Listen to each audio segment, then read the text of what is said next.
Whoops, I missed putting myself into the stream. Hey there, everyone. Thanks again for joining me for another episode of Live with Lindsay. Tonight, we're going to be talking about, hang on, I've got my little thing ready here, bringing compassion into the workplace with Dr. Bruno Cignacco. And compassion is, I think, something we're all realizing is really important, in the workplace, in everyday life. I think I was born somebody who has a lot of empathy and compassion at the heart of me. And yet, as I went through my life, started realizing that it's easy for me in certain situations, and in some other situations, it's not so easy. And so we're going to delve into today talking about how to bring more compassion into the workplace, because I think it's a crucial factor in getting people through this crisis and just important in life in general, besides the crisis. So for those who don't know me, I'm a workplace communication expert, Lindsay Lapaquette, and I work with frustrated middle managers who want to develop the leadership communication skills needed to lead their teams to greatness. And I do this through training and coaching. So welcome and thanks for watching tonight. And so, as I said, my guest tonight is Dr. Bruno Cignacco. Bruno is an international business consultant, international speaker, and business coach.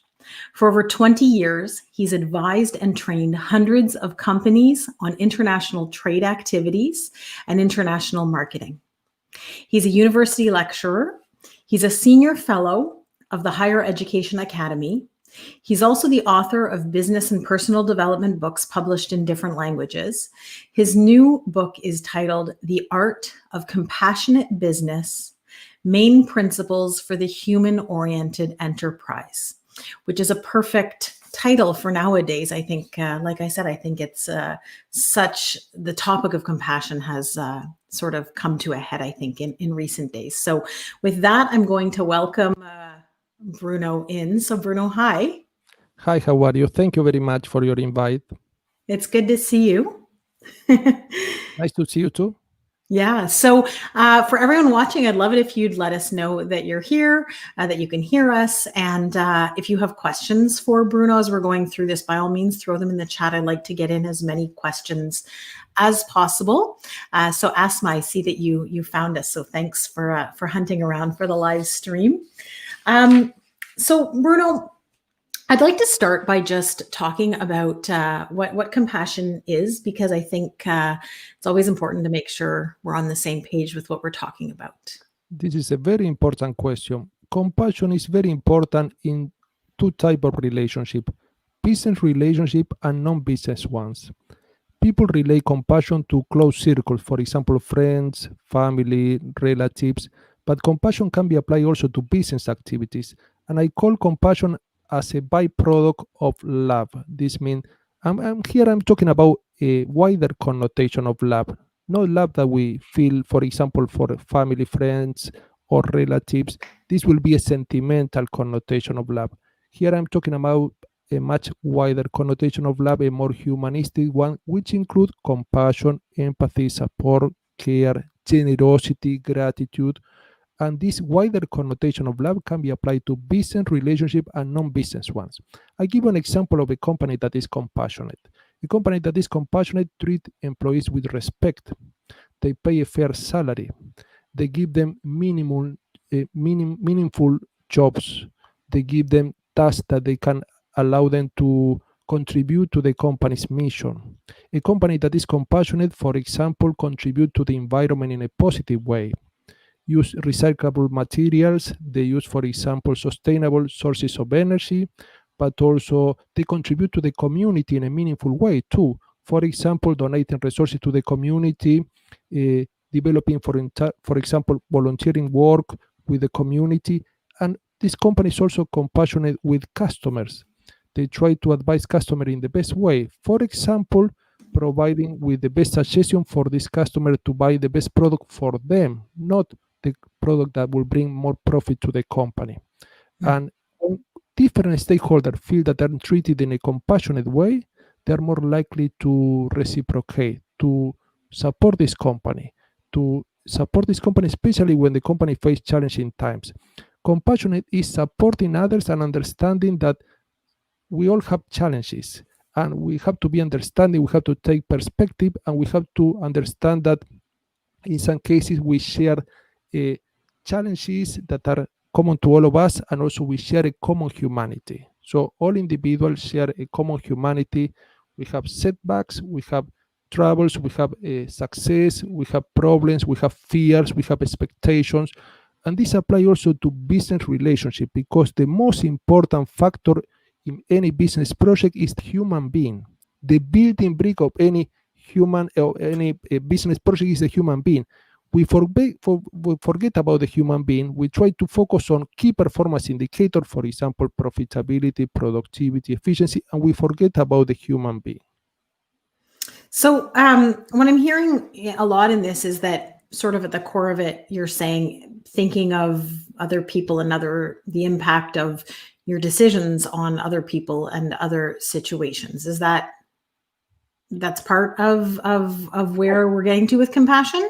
Yes, compassion implies not only supporting others and connecting to others, but also understanding that no business can succeed on its own. No company can thrive by itself. We need each other. Company cannot thrive without the support from customer, support of suppliers, support of the community members, support of employees. So when a company treats others in a loving, supportive, and compassionate way, there is a very famous principle that is called the principle of reciprocity. These stakeholders tend to respond in a positive way. Instead, when a company treats customer, employees, suppliers in a non-compassionate way, for example, a company might treat employees in a non-compassionate way, for example, firing this employee mercilessly or exploiting employees. And in the case of customer, the company might treat this customer in a non-compassionate way when they deceive customers, or when the company pollute the environment. In this case, the company is adopting an attitude that is non-compassionate attitude toward this environment. So in those cases, different stakeholders tend to withdraw their contribution. They tend not to respond in a positive way. And we have to understand that business is about relationships. So when a company nurtures this relationship with these stakeholders, these key performance indicators that any company look for example, profitability, efficiency, productivity, competitiveness, tend to be achieved naturally. Instead, when the company only focus on economic parameters, only pursuing profit, only pursuing more sales, more market share, they tend to dismiss by default these relationships that are so important for business activities. The famous legendary guru, Stephen Covey, observed that business is always based on interdependence. We are connected to one another. It's like an ecosystem. We cannot thrive on our own. And a famous philosopher observed, no man is an island. And I want to paraphrase this philosopher, no company is an island. No company can succeed. No company can obtain profit without the support from customer, suppliers, the community, employees. So we need all these stakeholders. If we treat them in a respectful, compassionate, supportive, and loving manner, they tend to cooperate naturally. We cannot force them to cooperate. They will cooperate spontaneously when they feel acknowledged, recognized, respected, and when their needs are met. This means that always companies should always look for win-win agreements. This means that no party should get some gains at the expense of others. For example, if the company is getting all the profit and customer feel deceived, this is a win-lose relationship. This is not a sustainable relationship, because this customer might look for other companies, competitors, to get better products, to be more respected by other companies. The same applies to other stakeholders. So the only relationships that are sustainable in business are win-win relationships. They're mutually beneficial relationships, and they're long-term relationships. Well, I think the pandemic really showed us how interdependent businesses are, right? As the supply chains started shutting down and people were businesses, I should say, were having a hard time, meeting their supplies, meeting their client demands because of that. And this is, from what I hear, is still going on today to a certain extent.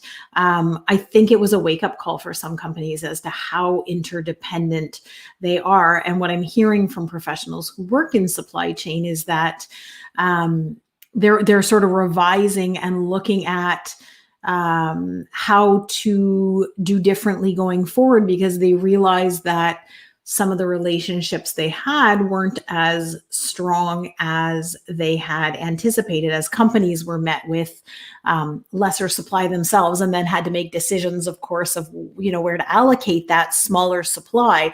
They thought that they had a really good relationship with a supplier or whatnot, and then decisions were being made that didn't, I guess, make sense to them. So I think the amplitude of the pandemic has really been a wake-up call for many, myself included, in terms of just how interdependent things are in business. And so can you maybe share what are some of the things you've been seeing lately that have been indicating to you that maybe looking at compassion and bringing more compassion into business may help businesses as they're moving forward and trying to figure out, a path through this pandemic? Very interesting question. So we see two type of companies, two clear example of companies, two main categories. We see companies that are only focusing, this is more evident during the pandemic period. So companies that are only focusing on profits, what we call the bottom line. These are the companies that when they have some financial challenges or the sales are dropping, these are the first ones that are firing employees or downsizing or reducing their staff very quickly without any second thoughts. And these are companies that are only focused on bottom line. But then we have other companies that are focused on what we call the triple bottom line. This means they focus on profit, which are very important for survival and also for company success. But this is not the only factor. In this second category, this company will focus only on people. Not only profit, but people will be the second factor. This means caring for the relationship. So all business have economic aspect of business and the relational aspect of business.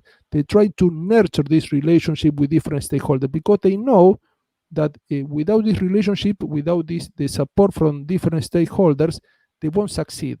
And also this company focus also on the third factor, that is the planet. They try to be environmentally friendly. They try to care for the environment also, and from the wider perspective, they try to care for the community as a whole. And these are the companies that can be not only profitable in the short, medium, and long term, but also socially oriented. And these are the companies that have better brand image. And these are the companies, by chance, it's not the chance, company that employees would love to work for. So they naturally attract talented people. And these are the companies that the employees are naturally motivated. Why? Because they have a meaningful mission that is not only based on economic parameter, but is also trying to improve the world, try to make a positive dent to a certain extent on the world. And these are companies also, and there are many studies on this. For example, Barsadi and O'Neill observed that this type of companies develop what we call a compassionate or a loving work environment, which tend to bring about very positive parameters, even during the pandemic. For example, with higher employee satisfaction, higher customer satisfaction, lower employee turnover, more employee motivation, lower stress level, and lower employee absenteeism. And all these indicators impact positively on the bottom line, profit, and also on sales. So companies have to understand that in general, there is an indirect way to achieve these indicators. Many companies try to achieve this indicator in a direct way, focus primarily and in some cases exclusively on the bottom line or market share or profit or more sales. But this is a very direct approach and sometimes doesn't work. Why? Because we tend to dismiss the relationship. The indirect approach is completely different. This means try to nurture relationship with different stakeholders, try to improve this relationship over time by being more supportive, more respectful, more compassionate, more generous, more grateful. And by doing so, because all these relationships contribute to this key performance indicator, this key performance indicator will be achieved in a much more natural and organic way. So this is the way. So these are the two type of companies, and this is more evident during the pandemic. Why? Because companies that are only focused on the bottom line tend to get rid of anything that they perceive to be redundant, what is not true. For example, employees, they consider employees like cogs in a machine, discardable, like replaceable.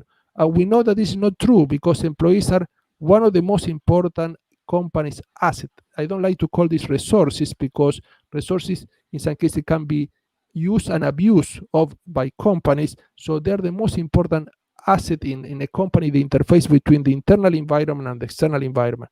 So we have to pay attention to this because the divide between the two categories will be more clear.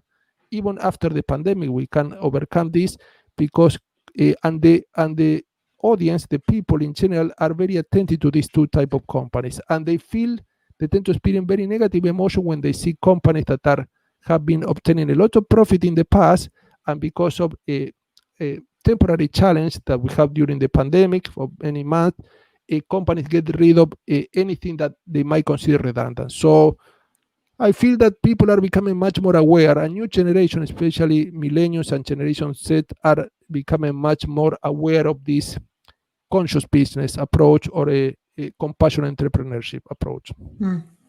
Yeah, so you were talking there about the approach of, focusing on the bottom line or focusing on the people. And I'd love to hear from everyone watching, what your experience has been, what type of companies you've worked on, and what your experience or worked in, and what your experience of that has been. Because I've also had exposure to both, and I can certainly attest to the different vibe within the organization and how much people actually get done based on how much time is spent dealing with the dissatisfaction of not being treated well versus, when people are treated well and can perform better. I think there's kind of that nice middle ground where there's a focus on the people and profits, because I think, obviously there are companies that care about their people and still have had to make some hard decisions through the pandemic to let people go. But like you say, I think there's some who really look at it from the perspective of, is this really necessary? What's the impact on the employee? Can we avoid this? And then when they can't, sometimes there are some hard decisions that need to be made.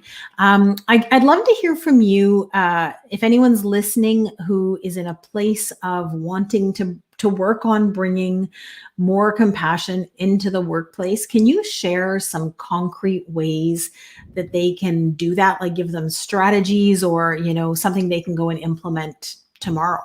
Yes. I don't like to use the word strategy, even though they are important. I like to give some ideas about principles.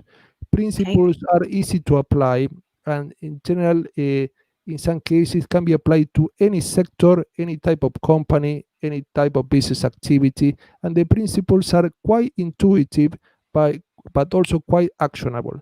A very important principle is the principle of appreciation. We see many companies that are not appreciative at all with different stakeholders. I give you an example. I know a company, I won't give the name of this company, but it's a very famous company where employees have been working for months for a new project, a project that was launching a new product, and employees have been working, even in some cases, spontaneously over time, over many weeks. And I know that this company is not acting so much in a compassionate way, because even when the project was finished, these employees didn't receive even a thank you note as a gesture of gratitude for their contribution. We cannot That's imagine. tough, Also, eh? very tough, very tough. In some cases, companies believe that they have only to give a bonus or pay a higher salary because employee contributing more. But in some cases, the small gestures are as important as tangible ways of showing appreciation. So being appreciative is very important. Why? Because when you appreciate what other people's contribution, you are appreciating them, you raise their value, you increase their value. You're not only recognizing their contribution, their value, but also you're increasing their value. People want to feel acknowledged, want to feel wanted, want to feel that they matter, they count. And many employees working for a company, especially in those cases that the employees are carrying out activities that are endlessly repetitive or boring or demotivating, feel that they do not count, they do not contribute to the company's mission. A good way, if you are an employee working for a company, if you are a CEO working for a company, try to be more appreciative. A very simple thank you for the contribution, or thank you for receiving advice from colleagues, or thank you for bringing this report. Be more appreciative, create a better atmosphere, better work atmosphere, and try to raise the emotional tone of this work environment. And you know what? Positive emotions are infectious. The famous Daniel Goleman, the author of the Emotional Intelligence book, observed we tend to infect others with our emotion. Positive emotions are infectious, and negative emotions like anger or sadness are infectious too. So why don't we bring about a better work environment? So being appreciative is very important. And also with customers too. Many companies are only appreciative with customers when they buy a product from that company. But this is a very conditional way of being appreciative. Right. I appreciate you if you give me money. Company should be appreciative even when the customer leave the company without buying any product, because they spend their time and they at least they consider the possibility of buying a product from that company. So companies should be appreciative at all times, and should be appreciative also to customer when they bring negative feedback, or what they call negative feedback. I won't call this negative feedback, I will call constructive feedback. Supposing that customer brings some complaints and sets some complaints against company's product. This is a very important feedback from customer.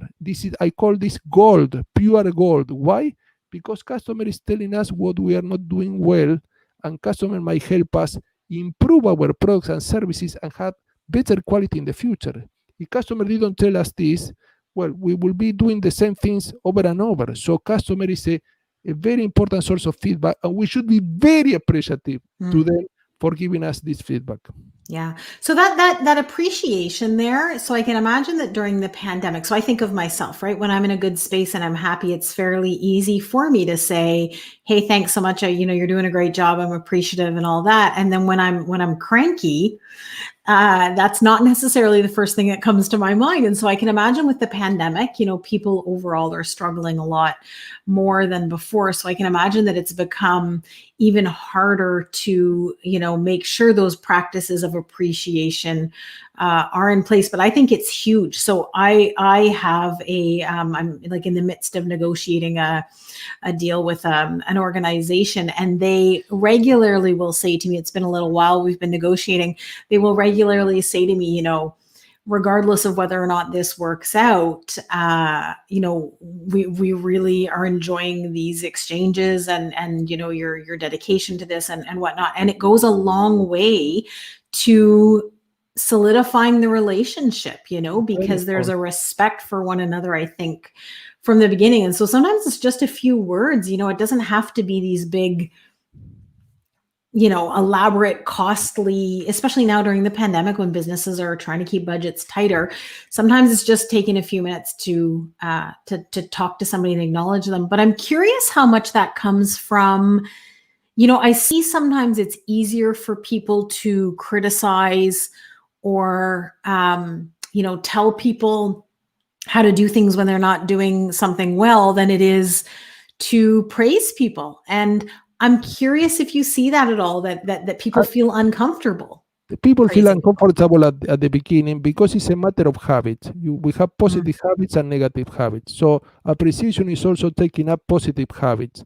And it's important for people to understand that when we feel appreciative, you cannot feel negative emotion. They're incompatible. So you cannot feel a anger towards someone when you're appreciative. They're incompatible. So it's a good way to combat away or take away any negative emotion, because they tend to be incompatible. Appreciation is a sub-product of love. Love, remember that we're talking about wider perspective of love, humanistic one that can be applied to business. So appreciative. And another thing that I want to mention connected to appreciation is generosity. Many people tend to be very calculating, and tend, in some cases, this is very common in business, try to take. You see companies that are trying to take a lot, get more market share, more profit, more sales. They try to get more customers, always taking, obtaining. getting, but there should be a balance between getting, obtaining, taking, and giving. And this balance should be always in place. For example, Yeah. I give an example. Companies can give tangible things or intangible things. For example, if the employee have been contributing to the company a lot over time, the company can give some tangible benefit, for example, a bonus. But also, some intangible things are relevant too. For example, when we're talking about generosity, employee be given free training, or in some cases, the employee can be given some suggestion to improve their career in that company, or in some cases, the employee can be given a year. How many times you see during the pandemic companies that are dismissing employees? Employees might have some financial problems or family problems, all mixed up with the pandemic, and well, if the manager can give an ear and can listen to this employee talking about their personal problems, this will improve the relationship. We're not talking only Yeah. about work. We're individual. We're people before workers. We're individual before roles. The roles are only masks that only show a part of ourselves. So we have to understand that people have family issues. They have some also spare time. They have some hobbies, pastime. All this is always left aside the business context. And people cannot leave this aside. They have emotion that in some cases are banned from work environment, and this is not good. So being connected in a much more emotional level, and also on a trust level and cooperation level, well, this will help develop the relationship in a much more meaningful way. So Mhm. giving attention to employees too, also giving positive feedback or constructive feedback to this employee could be important, and also giving support when employees. What I see that many companies leave employees on their own and they don't give support. With the pandemic, many employees do not know how to use the technology that is important to carry out their business activities. They don't know, for example, how to use video conference. Well, can we provide this employee with training? Mhm. Can we check that they're understanding the main uses of this new technology that they didn't use before? Can we support them on a weekly basis with a meeting to see they're all okay with their Yeah. family and friends? And also, not only talking about a business activity, but also there should be at least a very tiny time on a weekly basis or every 2 days to talk about topics that are non-business topics, so that to check that the person is okay. Mhm. So you were talking about, making sure relationships are balanced, and that's a lesson that I had to learn in my life because I had a tendency to give, give, give, give, give, and very rarely ask to take. And realized how much I'd gotten myself into all sorts of imbalanced relationships, both on a personal level and with clients. I ended up in my the first business I created, surrounding myself with very highly demanding clients because I would always give and they would always take. And I've learned that balance is really important. So for people listening, my challenge to you, I guess, is reflect on what your style is. Do you have a tendency to always take and rarely offer to help out or to give, whether it's like you say, it's appreciation, it's a listening ear? Do you have a tendency to always give and never take? And if you're on one of those two more extreme ends, what can you do to sort of balance that out and do a bit of both? Because as I've grown as a person, grown as a professional, I find that the more I've been able to find relationships that are more balanced, and again, professional relationships too, the easier the interactions have become, and the easier it has been to create a network of, like you say, of interdependency where we support one another because we're both kind of getting our different needs met on a business level, on a human level. And so, if you're listening, just reflect on that. If you're comfortable, feel free to share in the chat what your journey has been with that. But I think there's a lot of power and growth in looking at where you are in your relationships. And as a business, is if you're a giver and you work in the organization as a taker, look at those patterns. And if you're running a business, look at it, like you said, Bruno, in terms of how is the business doing this, and where are you wanting to head in the future? Because like you said, I think that organizations that are becoming more and more aware of this I'm in some supplier diversity organizations, and I see that the companies who are committed to supplier diversity have a really lovely philosophy around, not just take, and it's really neat to be surrounded by people who I see them as the leaders of the future. These huge corporations who have a really nice focus and commitment on ensuring that the employees are well, the clients are well, the suppliers are well. They understand that it's not just about one piece. So, and this is really what I think a lot of your book is about. Can you talk to me, just share with everyone, the title of your book, what it's about, and where they can find it? Okay. The title of the book is The Art of Compassionate Business. This was published by Routledge in 2019, and this book can be found anywhere, online and offline. For example, online, Amazon or any other bookstore online, and also offline, this is sold worldwide.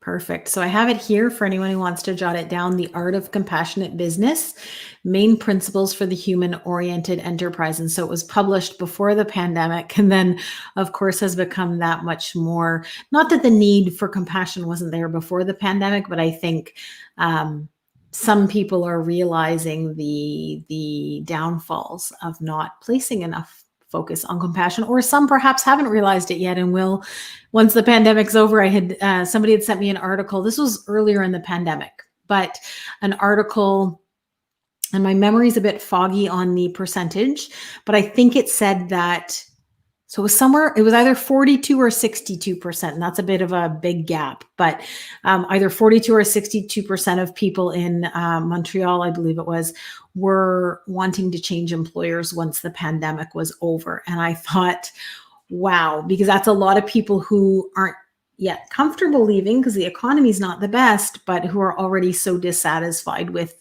the situation and how things are being managed that once the pandemic is over and the market shifts, I'm anticipating we're going to see some jumping around of certain employees. And so I think organizations who are keeping that in mind and working towards, taking small steps regularly to create a more compassionate environment are heading in the right direction to being some of the ones that will retain their employees through the pandemic and beyond, hopefully, So true.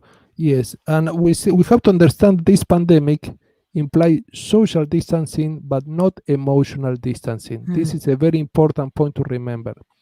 Relationships should be preserved and strengthened over time, including during the pandemic, because remember that the most important factor in business is the human being.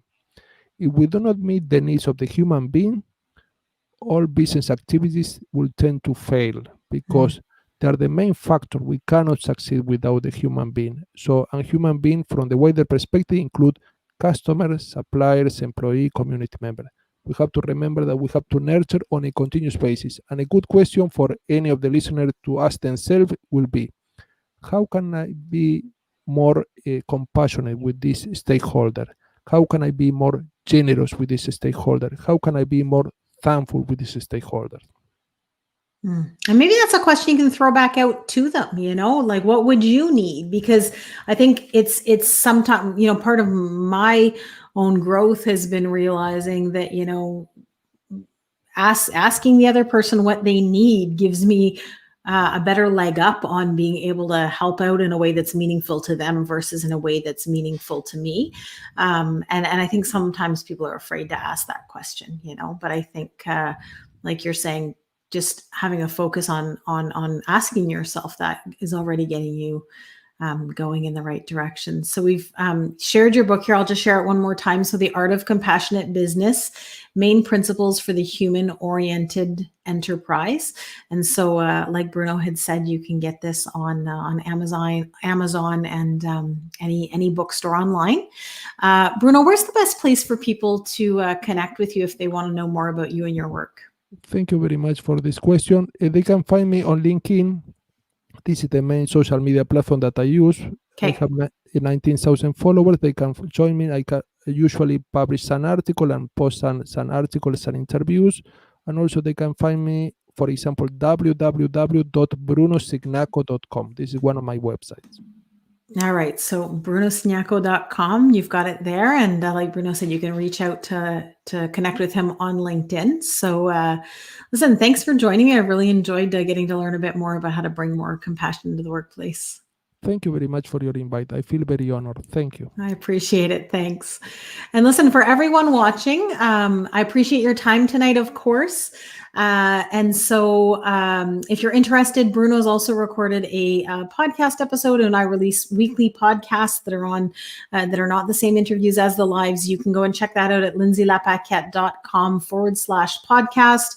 There's a spot where you can subscribe, so you'll get notifications of any new podcasts coming out. I share weekly videos also with tips on leadership communication. And if you're looking for support for your leaders to help them develop more effective communication skills to be able to lead their teams to greatness, you can reach out to me at lindsaylapaquette.com or on LinkedIn. We'll be back again next Wednesday evening, 6 p.m. Eastern, and we'll be speaking with Martin Buckland. And Martin will be talking to us about writing a resume that will make you stand out from the crowd. And so if you're looking for work, know someone who is. Martin is an absolute expert. I was going to say executive, an absolute expert at helping people write resumes that'll make you stand out. So you can come, bring your questions. Martin can answer your questions on the spot to help you revise your resume and hopefully get you that dream job that you've always wanted. So stick that in your calendars next Wednesday, 6 p.m. So thanks everyone for watching, and we'll see you next week. Bye for now.